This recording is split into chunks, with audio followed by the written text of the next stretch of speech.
recording is started, and then I'll just be a minute or so while I'm looking for something to talk about. Sure thing.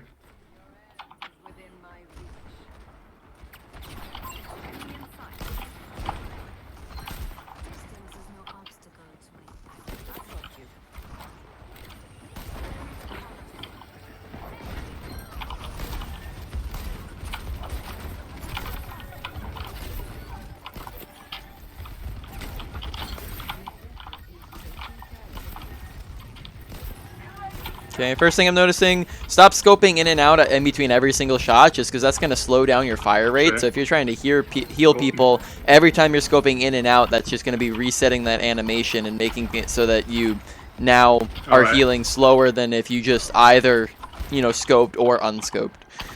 I get you. And, each different type of scope is going to have situations where it's useful, quick scoping included.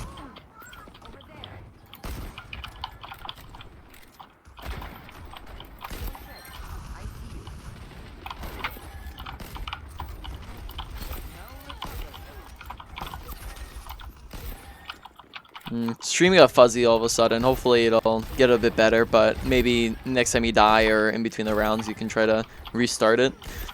Sure, I can maybe lower the quality a bit or something. Yeah, something of that sort. No worries.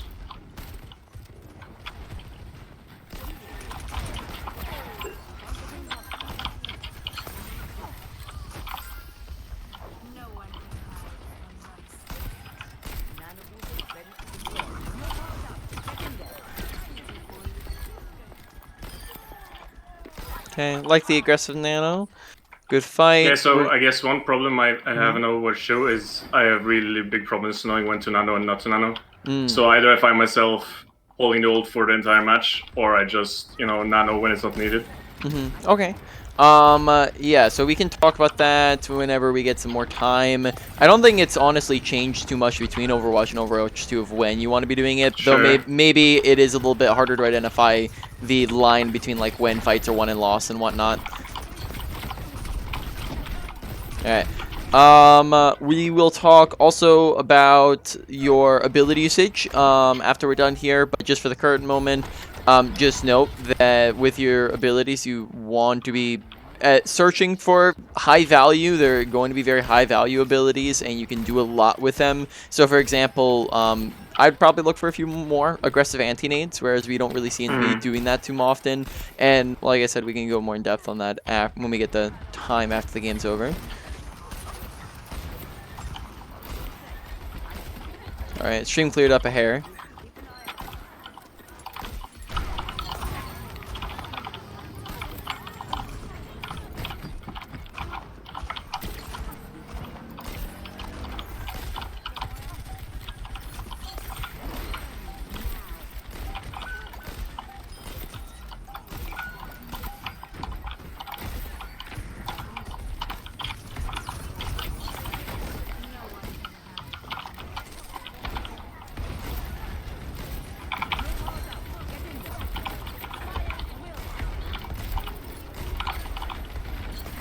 Grenade.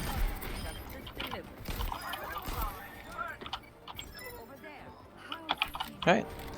Good first round. Went pretty smooth. Yeah, so tell it when to use your ult, generally speaking, is just going to be you want to be using your ult at the start of fights, because that's where they usually get the most value. Just because ults that are used first generally get more value than ults that are used second. So start of fights is best. Mid fight is okay.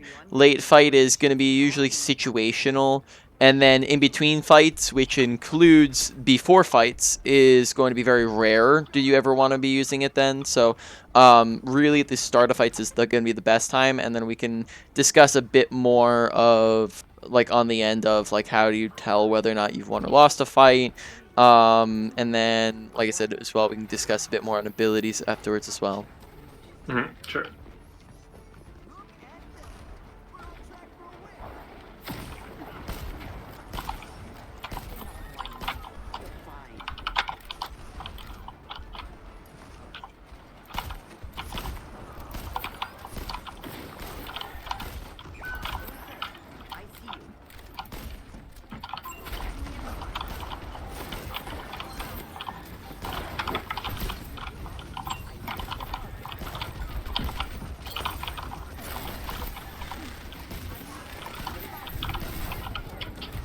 Okay. Make sure you're looking to get out of that a little bit faster. We kind of sat in it for, you know, good 2.5 seconds. Yeah, I'm worried about the side lanes here.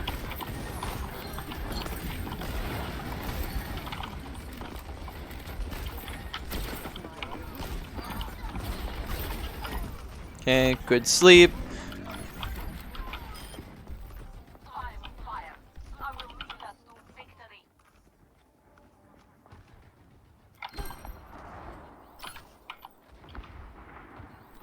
Yeah, can you press tab real quick? Alright.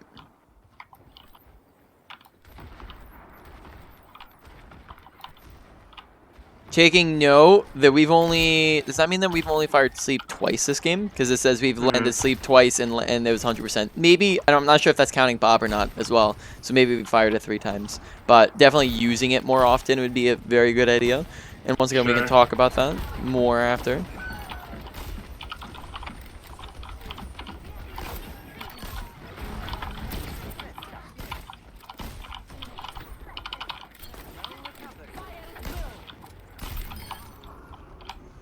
Grenade.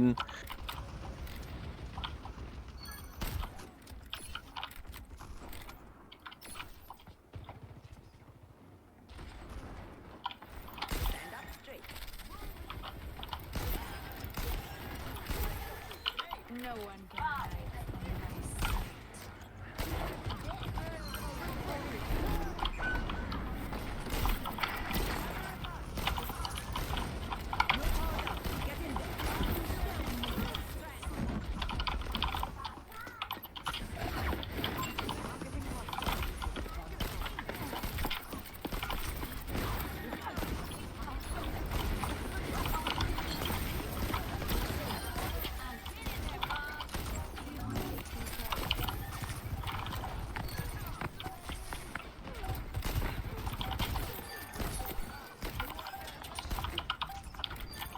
Alright. Not sure if you knew this or not, but do know that it is possible to sleep the bomb, and that doesn't make it so that the bomb doesn't do damage, but it'll stop all of its momentum. So that could possibly help to get your, make it easier for your team to run away from it. If it's stopping... The Diva Bomb, you mean? Yep, you can stop the really? boosters on it. Yep, so if you fire sleep at a Diva Bomb, it'll just stop dead. So that way, like, your team has more time to run away from it, right? Rather than... And making it easier to predict where it's going to land. Is that new, or has it always been like that? No, pretty sure that's been a thing, like, kind of always in the game, yeah. As far as I remember in the past. I'm streaming, and then, yeah, I don't think we have, like, too much to go over, but then once we're done, you can queue up here. Alright.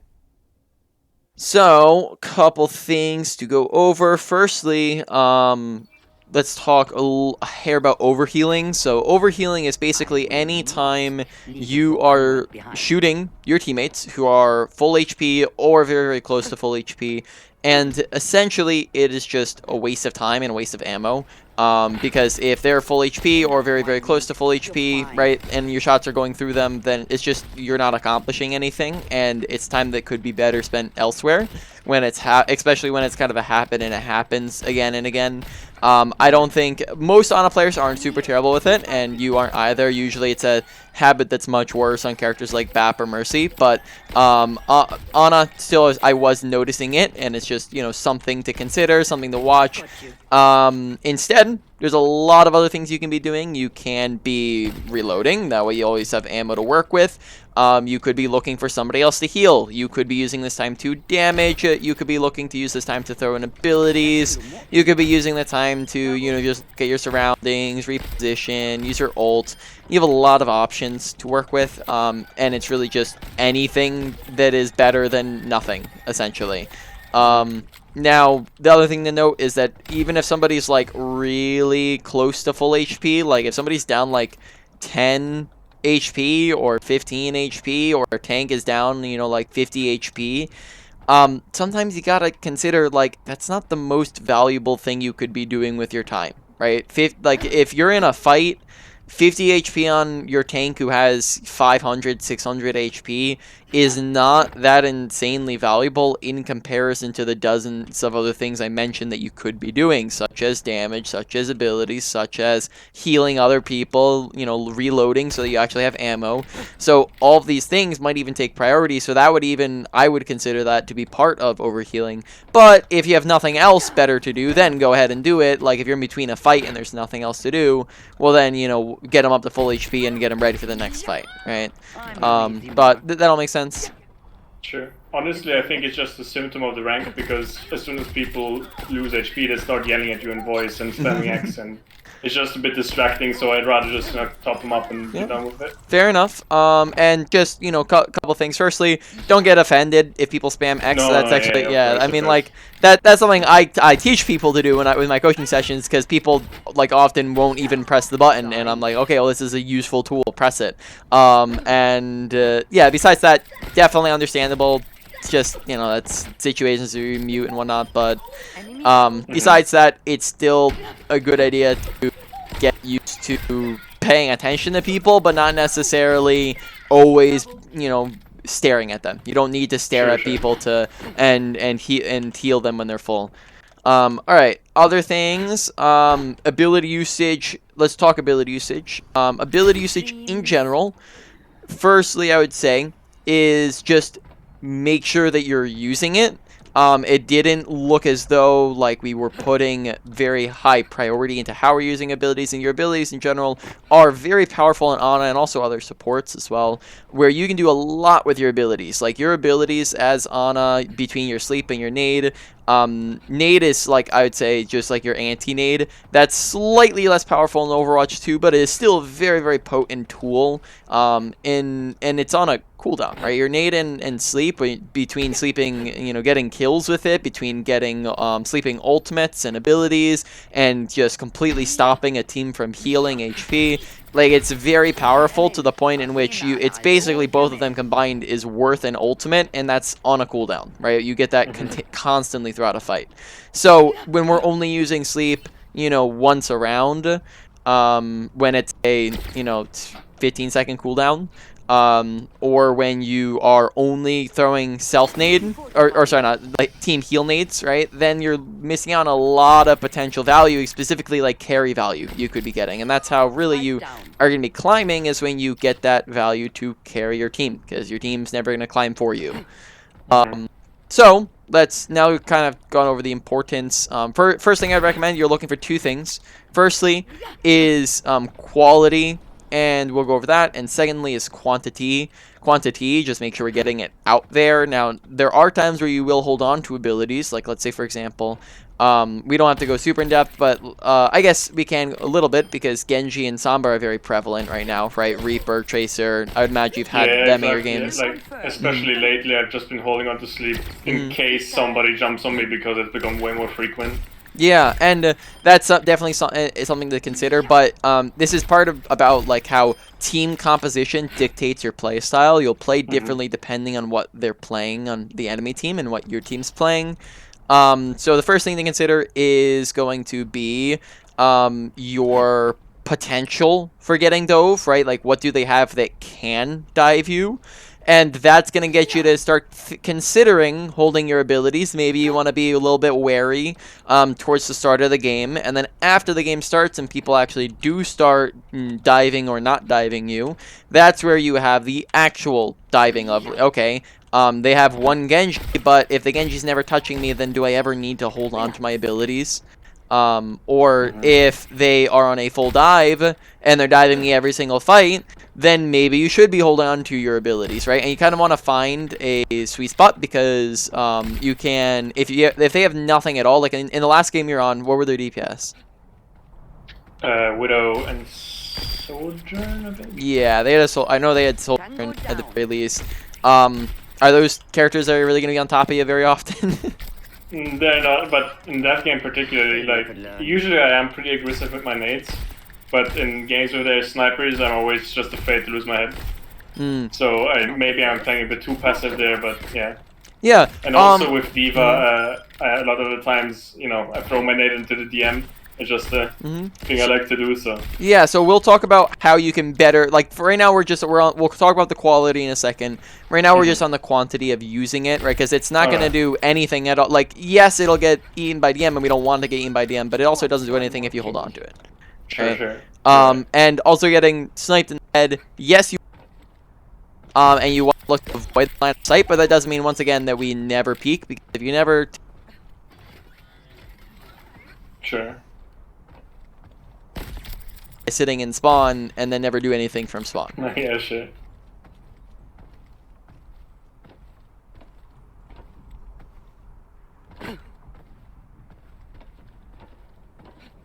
At you if you have low HP, etc. But I'd still go for it, right? And then if, let's say, they have a little bit of contest for you, then we can start holding on to sleep, because that's the more defensive ability, because it can completely shut down enemies. And then nade is usually the more aggressive ability, though they can be flip-flopped, vice versa. And then if they have like a ton of contesting for you, then you hold on to both of them unless you see like a perfect opportunity for it, right? But yep, quantity, get it out there. Now quality, like how do we actually get it to do stuff? Nade, firstly, don't try to hit people directly. Alright, firstly, I guess, I saw a lot of unnecessary team heals. So when it comes to healing your team, right? Yeah, same thing as kind of the overhealing. Kind of got to think of like, when is it necessary? When do I need to use the self-nade for our team? And there's kind of two criterion for when you want to be healing yourself or healing your team. And that's going to be, are they low? Are they in danger? Right? It has to be usually both, not always, usually both. Because otherwise it's not going to really do anything. I can be 1 HP and sitting around the corner and be completely safe, and then if that's the case, then I might not need nade, because you can just normally heal them up. And they're not in any danger, so it might not be necessary. Now, if the fight's happening, you might want to nade so that you can just get back as soon as possible. If it's like, for example, if it's a tank and you have a lot of health to heal, might be faster to nade. But if it's a squishy you shoot 2 shots into and then they're good to go, probably it's just a waste at that point. Right? And then on the flip side, I can be very much in danger sitting in the middle of their team, but if I'm full HP, well, then nade's not really going to do a whole lot either. Right? Sure. So usually it's both of them, low and in danger, but oftentimes I noticed that we would throw it, like we would just see somebody's health dip a little bit below. They'd be relatively safe, and then we'd throw nade in. When we could, on the flip side, be using that aggressively and getting a lot of value that way, if it's not necessary. So now let's talk about more aggressive nades. Don't try to hit nades on people directly, really, ever. Not ever, but you don't really want to most of the time. Hit the floor in between as many people as possible. This means that instead of it's sailing past somebody, if you miss, well, now that means that you get this giant splash radius. Also, it stops people from body blocking it. Whereas if you hit the floor in between as many people as possible, then you get more people in it. You can also hit walls and ceilings as well as additional options if you don't have a floor to work with, like so. Right? It's another thing to think about. Besides that, make sure that you're waiting for people to group up. You're going to be getting more value the more people you get. Now, I did see a decent bit of 2-man nades. That is actually pretty solid. After you started looking for nades, you actually were getting pretty good at it. Keep that up. Maybe even try to go beyond that and, like, look for the 3-man nades. It is going to be harder in Overwatch 2. People are more spread out. Less people to hit in total. But the more people you get, the more value you're getting out of the ability. So try to wait for people to group up, because throughout a fight, people will kind of spread and they come together, and then spread and they come together, and it'll kind of be like that, right? Kind of like a blob. And you want to wait for them to come together. Other things, if you are trying, let's go over nade tech here. Longer range nades. So if you're trying to hit a medium to long range nade, there's a tech that makes this super easy. You can actually scope in, take your ult charge and line that up with an enemy and press E, and that nade's actually going to hit them from any height or any range that you're at. Alright, that's pretty cool. Yeah, so now that we're on a little bit more, they're on a slope and we're a little bit more even footing, we're actually going to line up the Q with them in there. Chuck that in. No And same thing. Just don't need that when you're close to people. Now, like you said, DM, right? There's a lot of obstacles with your nade. Saw it get DM'd. I saw teammates stepped in front of it, right? So we have teammates. That's my favorite. Yeah, you got teammates. You got enemies, tanks, right? They can body block it. You got their shields and their defensive abilities. And firstly, let's run through how do you get around these things, and then we'll go over something else after that too. But really, teammates, right, left, forward, back and over, or just wait for them to move out of the way. And the biggest thing is just acknowledge that they exist. Make sure you're being aware of them, because if you're not being aware that they're there, then they kind of just walk in front of it. Like, you're not gonna be able to get it stolen in most scenarios, bar the extreme ones, if you're paying attention to where your teammates are, right? Enemies, right? Shields, tanks, etc. Tanks, same thing. Try to get it around them. Shields, right? You can throw it at people around the shields, like this, right? You can throw it to the left of the shield, to the right of the shield, over the shield. Rare circumstances under the shield. You can wait for the shield to go down, the DM to go down. Usually it's going to be when you can time it for when they're pushing you. If Reinhardt's swinging, he's probably going to be dropping his shield. If D.Va starts trying to shoot at you, she's going to be dropping her DM, right? So I wouldn't fire it at her while she's boosting at you, because that's probably when she's DMing. Wait a second and then fire it. Then besides that, you can wait for the ability to run out, wait for the shield to break, wait for the character to die, get demech'd, and you just have a lot of options to work with, right? Wait for them to be the ones who are all the way over there. So, but even then, right, there's still a lot of stuff to get through, right? And it's hard. It's not easy. It can be done, but there is a very easy way to do it, and that's what I'm about to explain. Let's take the same example. Enemy team's there, our team's here, and they're both looking at each other. If we're trying to chuck nade in from here, we're just trying to go through every single obstacle, right? And this is what you would call the main angle. But if we just walk over here for a second, right? And now we've just instantly gone past everything. Shields, tanks, tanking abilities, teammates, right? Instantly past everything, straight to the back line on the characters we want to get it on. And it's very fast. It took us like 2 seconds, and it's very safe because we can instantly be back to our team. And that's what you call an off angle. And those are going to be around a lot of the time, not all the time, about maybe half the time or so. And then that is just going to be a really easy way to just instantly bypass everything and get to the back line. Another example, enemy team, our team, main angle, heal, back up. Take a couple seconds, come up to the high ground, right? Pretty fast, very safe. We can back up or drop to our team. Instantly gotten around all the obstacles, straight to the back line. Very easy abilities to land. And high grounds are all going to act as natural off angles as long as we're above them. If they're all the way over there, they're not as much because they can still kind of block you easily. But yep, another example of an off angle. But do be careful of flanks. They're different from off angles. That'd be like if we went around and around. Usually they're much longer and much more dangerous. Ana never really wants to flank. Ana's not a flanky character. Some characters can, not Ana. Not a lot of supports, if any. I don't know if I'd... Oh, you haven't seen all the flanking Moras? Yeah, no. Oh, that unless you're Nolan Korvov or whatever his whatever his name is. I probably wouldn't do that too often either. But if it's not quick play. All right. All that making sense? Yeah. All right. Sleep. Same thing. Oh yeah. The other thing that can seem to happen in a lot of gameplay, right, and yours and others, is that what'll happen is you'll come into the fight, you'll go, okay, pew, shoot, and then nade.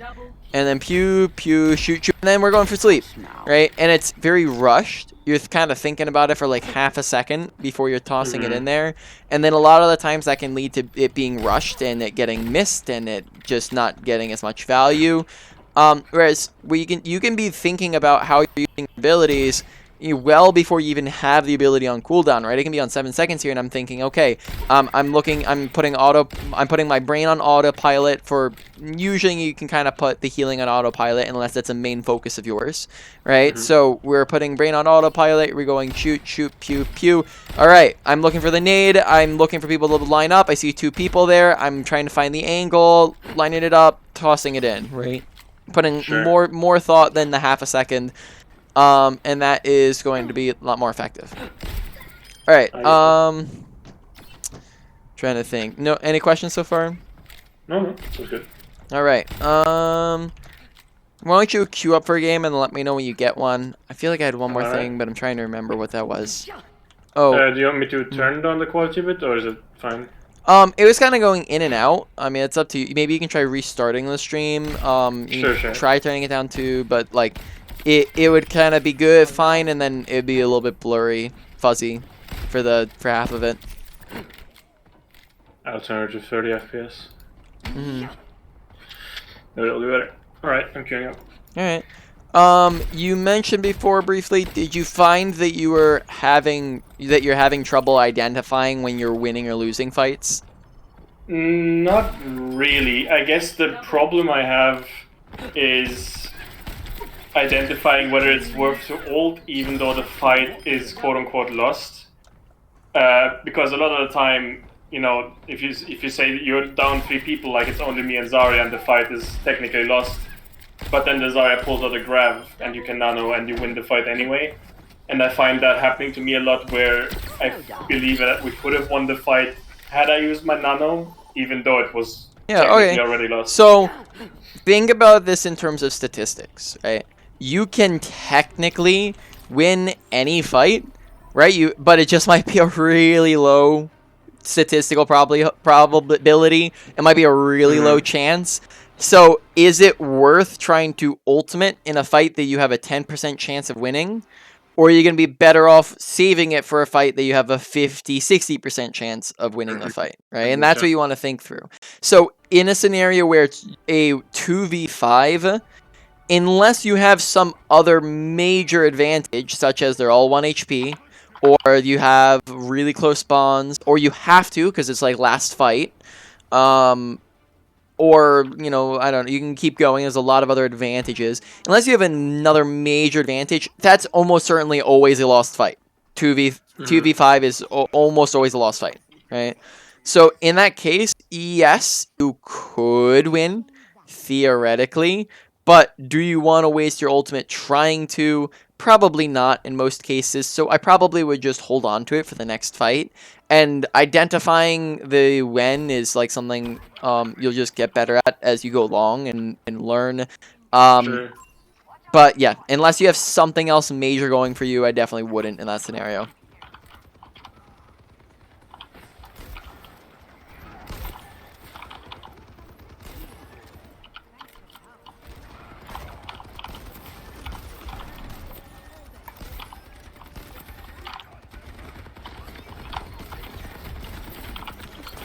Massive nade. Once again, maybe just try to get on the floor so that she doesn't block it and it only hits 2 people. Sure. I just tried to get past the other side there.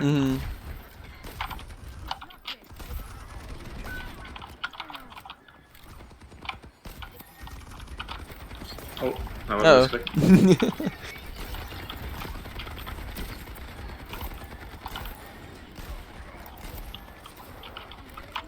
Okay. Once again, it looks like they don't have too much that can really contest you. So we can probably just be tossing in our abilities pretty frequently unless we deem otherwise.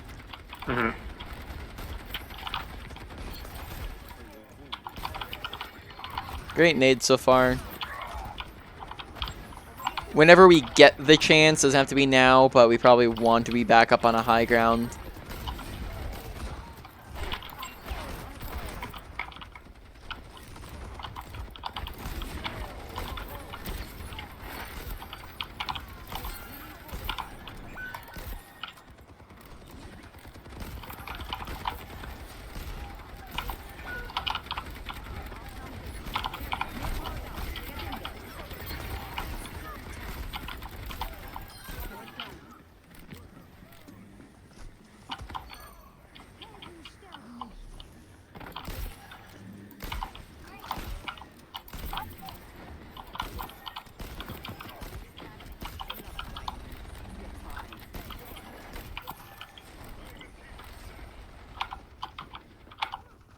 Yep, probably a good time. Yeah, just waiting for Mercy to get back.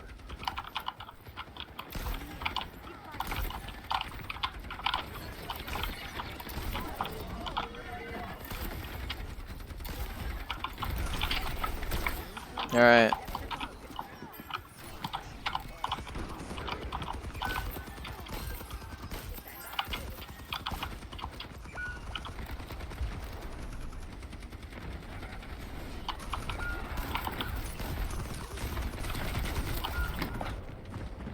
Yep.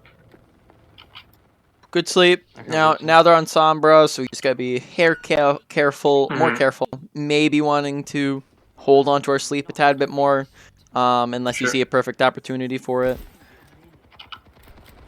But then if he also never touches you, then don't worry about it. Great nade.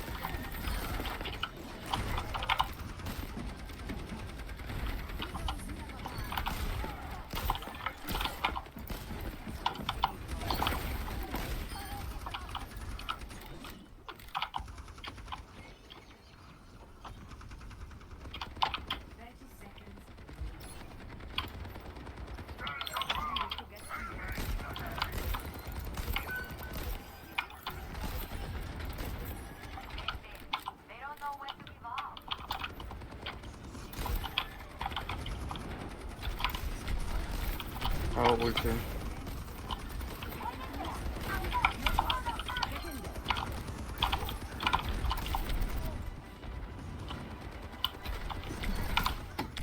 Alright. Okay. I'd probably maybe try to fire asleep on the Pharah just to get her off of you, or just put some more pressure on her. Just because it's Ana, that's gonna be decently easy for you. But overall, really great round. I actually like you started to throw in a lot more abilities, and already just like a major improvement from last game in terms of just like value. Let's see. What do you know? What your sensitivity and DPI are? My sensitivity is a bit weird because it's not in DPI. In game, I'm on 10%. Mm-hmm. And then, do you know what the DPI is? I have no clue. It's not DPI. It's like CPI. It's a different measurement, so I have no clue what it's on right now. Huh, that's interesting. But I aim with my wrist, so I can do a 360 basically. With your wrist, you said? Yeah. Okay. Especially when you're doing attack, like even when you're healing supports or doing attack, it seems like it's a bit like difficult to stay on target with your aim.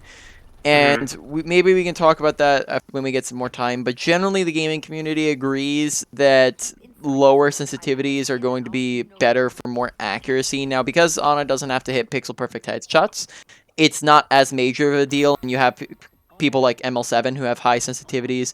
But at the same time, you just want to, if too high is too high, then you might want to consider toning it down. Like there are also really good low sensitivity Ana players as well. So that's something to consider, is lowering that, and that can maybe help with a bit more accuracy.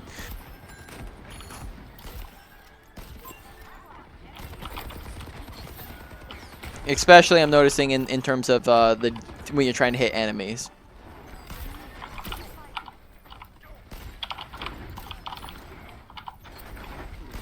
Great shots.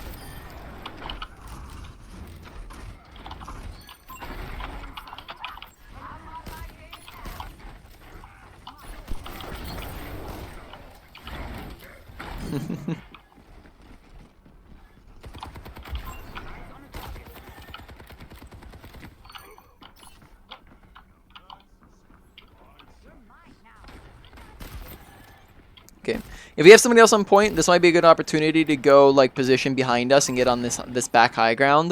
Just because that gives us a really good vantage point over the fight. High grounds are usually going to be really great positioning, which I can elaborate on if needed.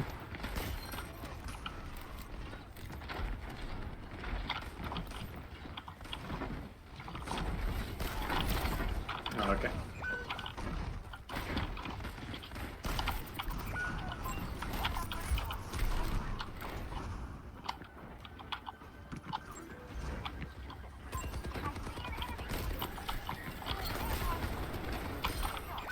Okay, great.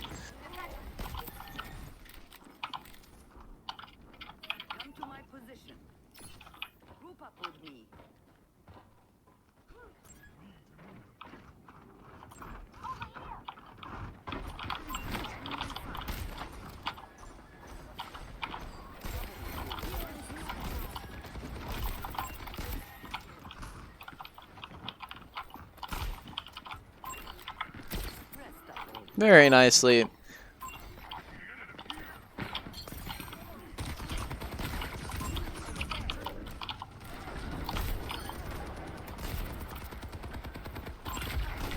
Okay. Alright. Now your Ana your Mercy did see you, but make sure also requesting healing if you're under heavy pressure and sure, you need yeah. healing. Get her to look at you much sooner.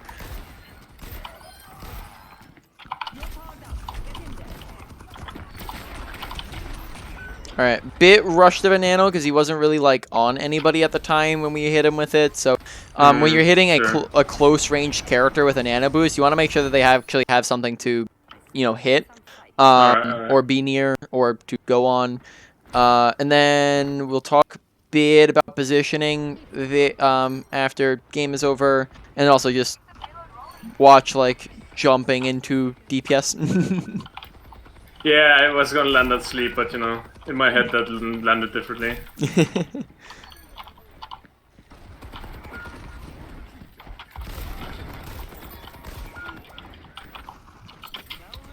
For what?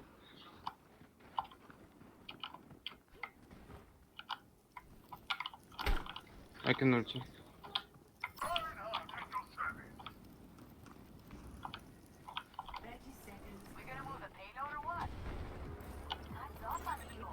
Okay. And next time.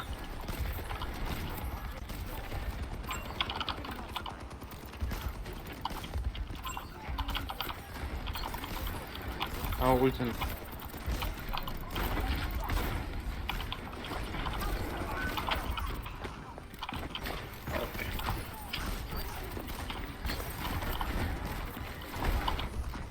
Okay. Oh, that's a very big That was very yikes. interesting. Alright. Unfortunate. Okay. So in that game, first round went very well. Second round, I'd probably say our bigger impact would have been staying alive, because there are a couple instances where we died when we had we stayed alive, we probably could have left a better impact on the fights. And then they were more preventable deaths. All right, so I am still streaming. I forgot to turn it off. Sorry. All No right. worries, there's a left. I can get back in here. All right, let's see. So, we were going to go over. Oh snap! I'm forgetting. What was I? Oh yeah, positioning. Okay, so positioning. Let me go over to my spot. So if I am standing right here, right, and the enemy team's standing right there and they're shooting at me, and I don't want to take damage, I'm gonna have to run over here, and it's gonna take me 1, 2, 3 seconds to get behind cover. Now from here, I'm completely safe. You can't shoot through solid objects. I'm all good. But in that time it took me to walk here, I died because I was way too far away from it. Whereas if when I'm right here, I can now go like this and instantly be behind cover, and it takes me half a second, right? So therefore, this is going to be like 6 times faster in half a second than it took for 3 seconds, and then that just means therefore that good positioning is the usage of cover. Bad positioning is the absence of cover. So and there's cover all over the place. Like, for example, you have slopes and you have pillars. So in between shots, when you're reloading, when you're low HP, being shot at, ults, abilities, dodging, right? Corners do the exact same thing. Random objects sitting around like so. Pillar, corner, doorway, all over the place. And on top of that, high grounds, right? Why I was recommending going high grounds is because high grounds are also fantastic. Positionally, all act as natural cover as long as you're using it properly, which I'll discuss in a second. But enemy team, or sorry, people, no people. People, no people, people, right? All acts as natural cover. Additionally, most, like 2/3 of the characters in the game can't actually get to you without taking the stairs. And then the ones that can get to you, they need to use abilities, which all of that means extra survivability. Enemies can't reach you, you're gonna stay alive longer, right? Also, more visibility. We kind of talked about this when we went over off angling, but you can see over here, over here, over here, and over here pretty easily. But we're on low ground. Well, now we can't see any of the high ground very easily. Can't really see over there. Can't really see over there, and that just limits our visibility a lot, right? So high ground's great, but you can misuse high ground, and that's kind of what we did when we went high ground on that last point, and we died, I think, like kind of twice in a row after we got rezzed, I think. Yeah, to the soldier, yeah. Yeah, so when you are using a high ground, there are better high grounds than others, and more superior high grounds to others. And when you're using a high ground, you want to be careful about how you're using it. So, for example, if I'm on a high ground here, and I'm peeking the edge, and there's 1, 2, 3, 4, 5 people that can see me, can I do things to 5 enemies at the same time? Shoot at, use abilities. Yeah. If they're Depends if they're grouped up or not. If they're all grouped up, okay. So in this scenario. In this scenario, no. No, okay. Can these 5 enemies all shoot at me at the same time? Yeah. Yeah. So we're gonna be taking a lot more damage than we're able to dish out. So therefore, we don't want to always be seeing the maximum number of people, because then we're taking a lot of extra damage. And even though we're on the high ground, it's still not properly using the cover, because we're not backed up enough and actually using the cover that the high ground provides us. So what we can do is back up away from the edge. Peaks, right? This guy peaks. Now it's 2 people. Go this way and take out a person. We move on to the next person. If everyone's at, then feel free to peek, back up, and peek, and just be away from the edge. That's why high grounds that don't have a lot of room to go backwards, or they're very low to the ground, or they don't really have great angles. That's why those can be not really as superior, right? Like if I'm on the bridge here, and people are there on this, well then they can still see me like the whole way back.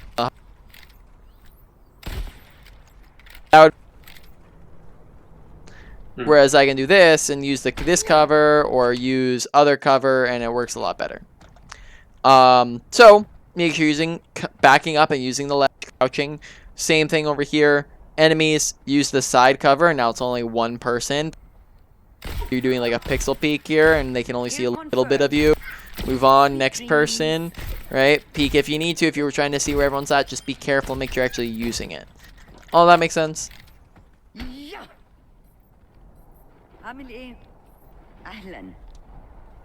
Assuming, yeah.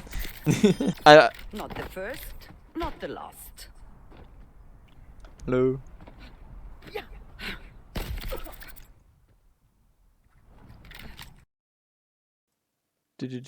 My PC crashed. Oh, oof.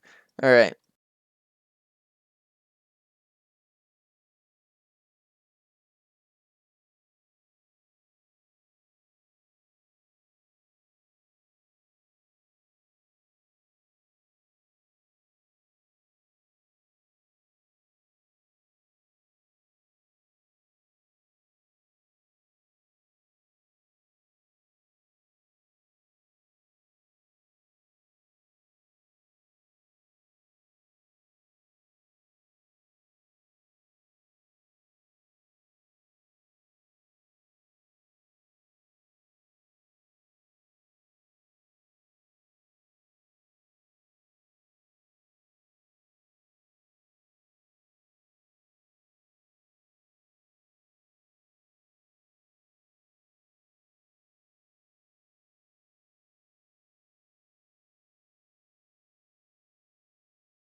Alright, I'm back. All right. So, I'm assuming you kind of cut out there near the end of what I was saying, right? Talking about the shallow cover, yeah. Yeah. So just be careful of it. Back up on the ledge. Use it. You know, use the cover, the side cover, and the back cover that you're given on a high ground, right? To your advantage. All that makes sense, yeah. Yep. All right. I guess internally I know all these things. It's just putting them all to practice while the game is going on. That's kind of the problem. Let's talk about that then, right? So that's something I usually try to go over with everybody, coach, of the application. How do you put this stuff into practice? Because a lot of this stuff, you know, as I say it, probably is like, you know, sounds like common sense, because I think that it kind of is. This is all essentially self-taught. I played Ana. Ana was my main. She's who I peaked on for a long while. I played her like 2 years or so. Or a year and a half, something like that. And I climbed when I played support. I climbed from silver to 4468. Was mostly self-taught. Didn't have any coaching until after I'd already hit my peak. So a lot of the stuff is self-explanatory. It's the kind of stuff that you can learn kind of pretty easily. And now, like I said, application, pretty important, right? Pretty important to pick out.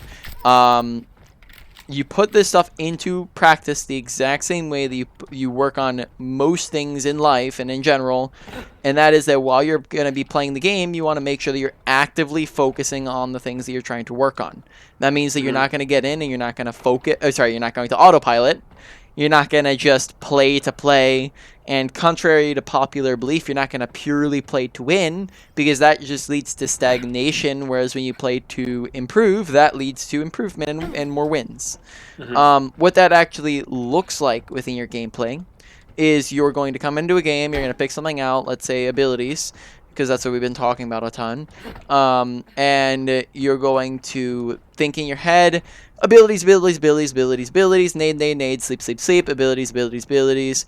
And when you do that, you're probably going to use them more often. You're probably going to be use them a bit better than usual, because you're putting more thought and attention into it, right? Just look at the last game you had in comparison to the first game you had, where you probably had like 2 to 3 times the amount of anti-nades and sleeps in comparison to the first game, just because you're thinking about it, right? And when you think about it and you put it in, it's now going a lot smoother. Then that forms it into habits. Once it forms the habit, then it's not something you need to be actively thinking about as much. It just kind of comes naturally. Then you can move on to something else to work on, and that is the process of improvement. Just don't try to do everything all at once, because that'll get overwhelming if you're trying to do all 20 things at the same time. Pick out one category of things, or 1 to 3 smaller things within a category. That'll make sense. Any questions on that? No, sounds good. All right. You can also, because you can also go over multiple categories or multiple things if they're very unrelated. For example, ult usage is usually the easiest, right? Because, for example, positioning and awareness, right? Positioning and awareness, those are both things that you use constantly throughout a game, right? It's not something that ever just disappears as you play. It's always a constant.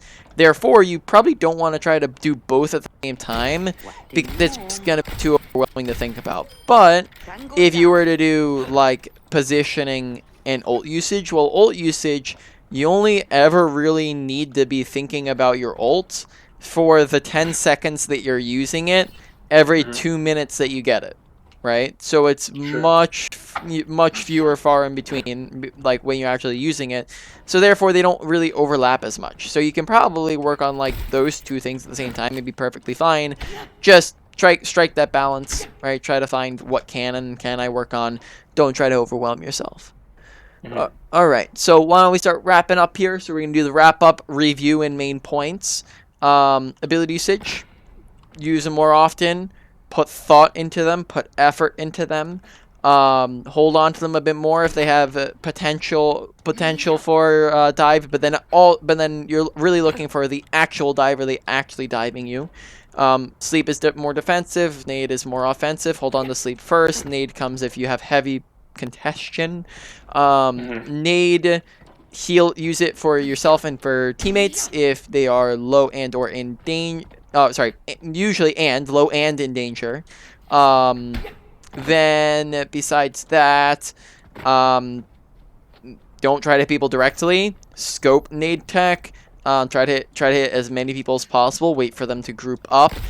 This is how you're gonna get a lot of value. These are heavy importance, and you're going to be able to do a lot with your abilities. Besides that, off angle to get around shields and things that get in front of you, and then also just ways to get around those obstacles. Overall, I would probably say that your ability usage goes